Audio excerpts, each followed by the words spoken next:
Hi ಎಲ್ರಿಗೂ ನಮಸ್ಕಾರ. Welcome back to Kusuma's vlog.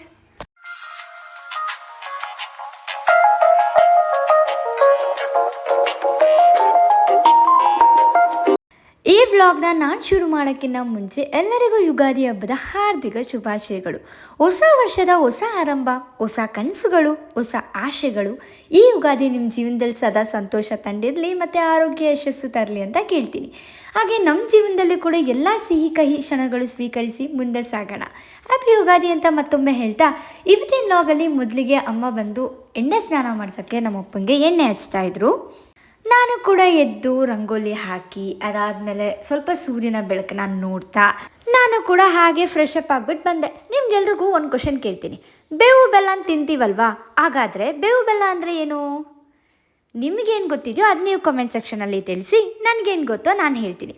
ಮೊದಲಿಗೆ ಬೇವು ಅಂದರೆ ಕಹಿ, ದುಃಖ, ಕಷ್ಟಗಳು ಅಂತ ಹೇಳ್ಬೋದು. ಸಿಹಿ ಅಂದರೆ ಬೆಲ್ಲ, ಸಂತೋಷ.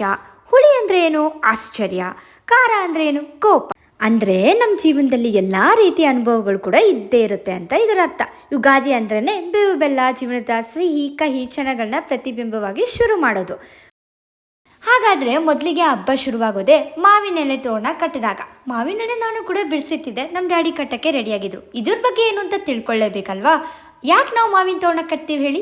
ಅದೊಂದು ಶುಭ ಸಂಕೇತ ಅಂತಾರೆ, ಆರೋಗ್ಯದ ಲಾಭ ಅಂತಾರೆ, ಪಾಸಿಟಿವ್ ಎನರ್ಜಿ ಅಂತಲೇ ಹೇಳ್ಬೋದು. ಇದೇನಿದು ಇಷ್ಟೊಂದು ಹೇಳ್ತಾ ಇದ್ದೀನಿ ಅಂತನಾ? ಒಂದು ಕೆಲಸ ಮಾಡ್ತಾ ಇದ್ದೀವಿ ಅಂದರೆ ಅದ್ರ ಬಗ್ಗೆ ಸ್ವಲ್ಪ ತಿಳ್ಕೊಬೇಕಲ್ವಾ? ಹಾಗಾದರೆ ಶುಭ ಸಂಕೇತ ಏನು?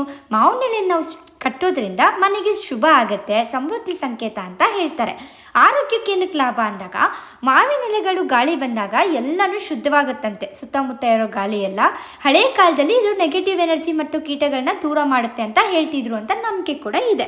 ಸೊ ಅದಕ್ಕೆ ಇದನ್ನು ಮನೆಗೆ ಒಳ್ಳೆ ಶಕ್ತಿ ಬರುತ್ತೆ ಅಂತ ಹೇಳಿ ಪಾಸಿಟಿವ್ ವೈಬ್ಸ್ ಅಂತ ಅಂತಾರೆ. ಇಷ್ಟೆಲ್ಲ ಮಾಡುವಾಗ ನಾನು ರಂಗೋಲಿ ಹಾಕಿರೋದು ಕೂಡ ಒಂದು ಬೇಕಲ್ವಾ? ಸೊ ಅದಕ್ಕೆ ಅದನ್ನು ಕೂಡ ಹಿಡಿದ್ಬಿಟ್ಟಿದ್ದೀನಿ. ಅಷ್ಟೊಂದು ಚೆನ್ನಾಗಿಲ್ಲ, ಆದರೂ ಪರವಾಗಿಲ್ಲ. ಕೆಳಗಡೆ ಬಂದು ನಮ್ಮ ಡ್ಯಾಡಿ ಮತ್ತು ಕೆಳಗಡೆ ಮನೆಯಲ್ಲೂ ಮಾವಿನ ಎಲೆ ತೋರಣನ ಕಟ್ತಾಯಿದ್ರು. ಸೈಡಲ್ಲಿ ಹಾಗೆ ಬೇವಿನ ಸೊಪ್ಪು ಕೂಡ ಕಟ್ಟಿ, ಹಾಗೆ ತುಳಸಿಗೆ ಒಂದು ಹೂವನ ಇಟ್ಟು, ಈ ಕಡೆ ನಮ್ಮಮ್ಮ ಬಂದುಬಿಟ್ಟು ಒಬ್ಬಟ್ಟಿಗೋಸ್ಕರ ಎಲ್ಲ ತಟ್ತಾಯಿದ್ರು. ಎಲ್ಲ ಸ್ವೀಟು. ಸಿಹಿ ಅಂದರೆ ಏನು? ಹೋಳಿಗೆ. ಇಷ್ಟೆಲ್ಲ ಮಾಡೋ ಆತ್ರದಲ್ಲಿ ನಮ್ಮಮ್ಮ ಟಿಫನ್ನೇ ಮರ್ತ್ಬಿಡೋದ. ನಾನು ಯಾವಾಗಪ್ಪ ಟಿಫನ್ ಕೊಡ್ತಾರೆ ಅಂತ ಕಾಯ್ತಿದ್ದೀನಿ, ನಂಗೆ ಟಿಫನ್ನೇ ಕೊಡಲಿಲ್ಲ.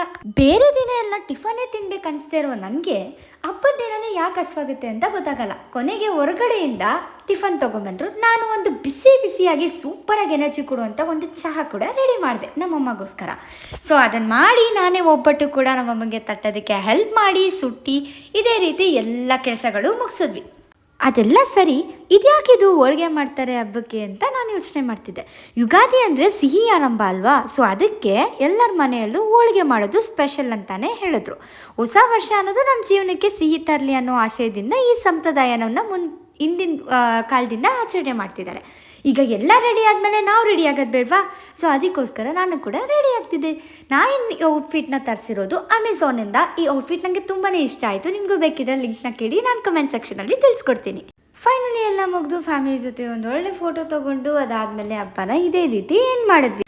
ಇವತ್ತು ಬೇಳೆ, ನಾಳೆ ಮೂಳೆ. ಹಾಗಾದರೆ ಅಷ್ಟೊಂದು ಹೇಗಿರುತ್ತೆ ಅಂತ ಅಂತ್ರಿ ನೆಕ್ಸ್ಟ್ ವ್ಲಾಗಲ್ಲಿ ತೋರಿಸ್ತೀನಿ. ಈ ವಿಡಿಯೋ ಇಷ್ಟ ಆಗಿದ್ರೆ ಲೈಕ್ ಮಾಡಿ, ಶೇರ್ ಮಾಡಿ, ಕಮೆಂಟ್ ಮಾಡಿ, ಸಬ್ಸ್ಕ್ರೈಬ್ ಮಾಡಿ. ಮತ್ತೆ ಸಿಗೋಣ. ಬಾಯ್.